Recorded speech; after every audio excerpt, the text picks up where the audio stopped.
And what we were looking at is like buffered input stream and buffered reader reader input. So we're looking at inputs and we're using buffer streams and reader streams. Now what we done was we created a stream. This is a stream, System.in and System.out, what we've been using is a stream, and the stream is bytes, computer bytes, which represent like a code for a character, like a 1, 2, A, B, C, D, etc. There's also like control keys as well. Every key in your keyboard has got a different ASCII code. Now that's no good. If we print that a byte to screen, it doesn't make sense. The code, we don't understand the code, it doesn't make sense to us. If it was printed out hello world or hi there sort of thing in bytes, it would just be all like numbers, and we'd be going, oh, what is that? There's something wrong with our computer, we've got a virus or something. Right. And so it's not good for that. It has its uses.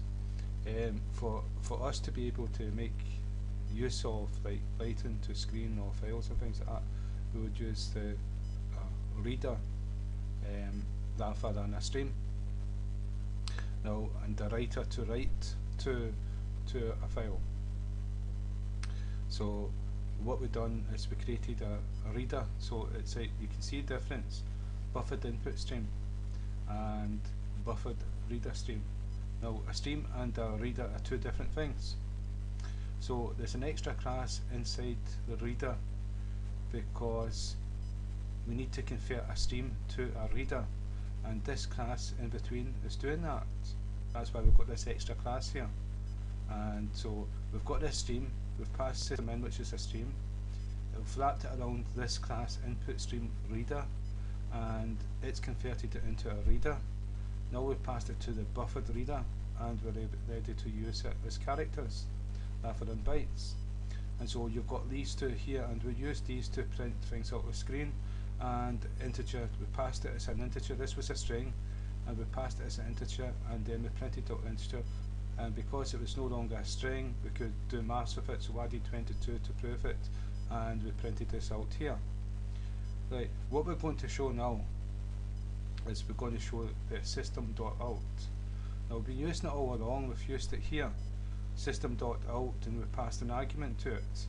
Well, there's another one. That's System.out is a stream and it deals with bytes, but when it sends it out, the bytes out to the screens are created into characters so that we can see it. We don't realise it's bytes, we see the characters, we can read the information, we can see what's happening. But you also have a PrintWriter to write. Rather than reading something into the computer, we're going to put it out to screen and we're going to print it by PrintWriter. Is a writer, it's like a reader, but it does the opposite. It's not a stream, so we're going to write it to screen. And this here is the method from System.out. Now the reason why you can pass anything to this, you can pass a string, you can pass a float, you can pass a combination of strings, floats, integers, and it will always accept it and print it to screen, and you can concatenate with the plus sign all different strings. The reason why you can do that is it's not one method. They've all got the same name, but there's not millions of them, but we'll say millions. Just there's millions of these methods, each with different combination of arguments, so that if you pass a certain amount of arguments, there will always be a method there to accept that amount of arguments and print it to screen. And we take it for granted, we just do print, or we just do println, and everything's done for us. It's the same with the print writer. It's the exact same thing. And to create a print writer, we make an object of it, and we know how to make objects. So a class always starts with a capital. So print writer, and then we're going to give it a name, PW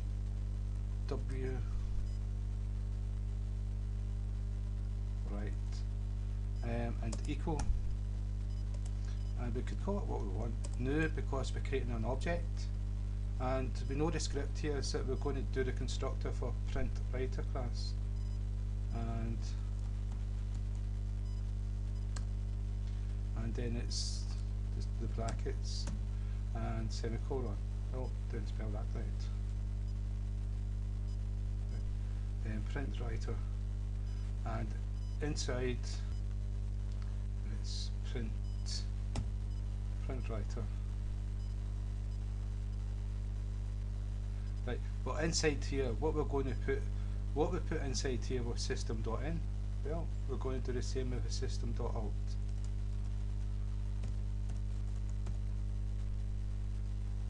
And you can see it's quite happy with that. Now we've created an object and we access it with this name here. And so we can take this away. Oh, no. Don't know why I've done that. Print LN and just right. So what we've got is System.out, and when we do dot, we'll see what I'm going to do is .out and dot, and you can see that we've got a whole range of different methods.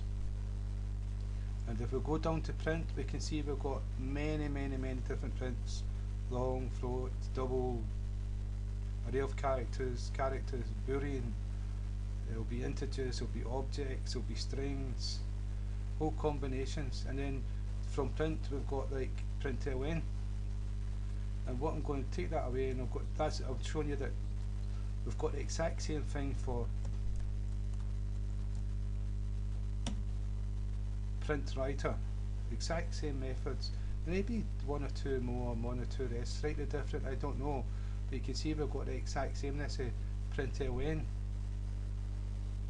print, and you see all the different overloading print functions. So that means, what that means is we can light to screen. So all we need to do is println and brackets, and we can put anything in here at all. Just do a number, print it to screen. I don't think it'll work unless we put true at the end of this, but we'll see if it works. No, it hasn't worked.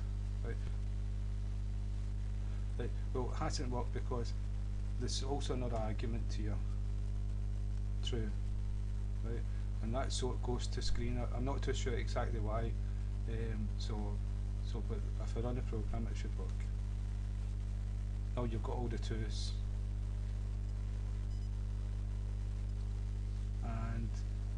and I can put a string in there. Now it's going to print the string, Charles. So that's the exact same as print.out, system.out.println, but this is PrintWriter. It's not a stream, and so it's a writer and it deals with characters. I'm not too sure, but I think that the PrintWriter is meant to be better than the system.out.println. But remember, you're going to be writing to files, so you're going to use writers for files, and that's what we're going to do next. We're going to do like input and output of files and creating files. So again, thank you for your time.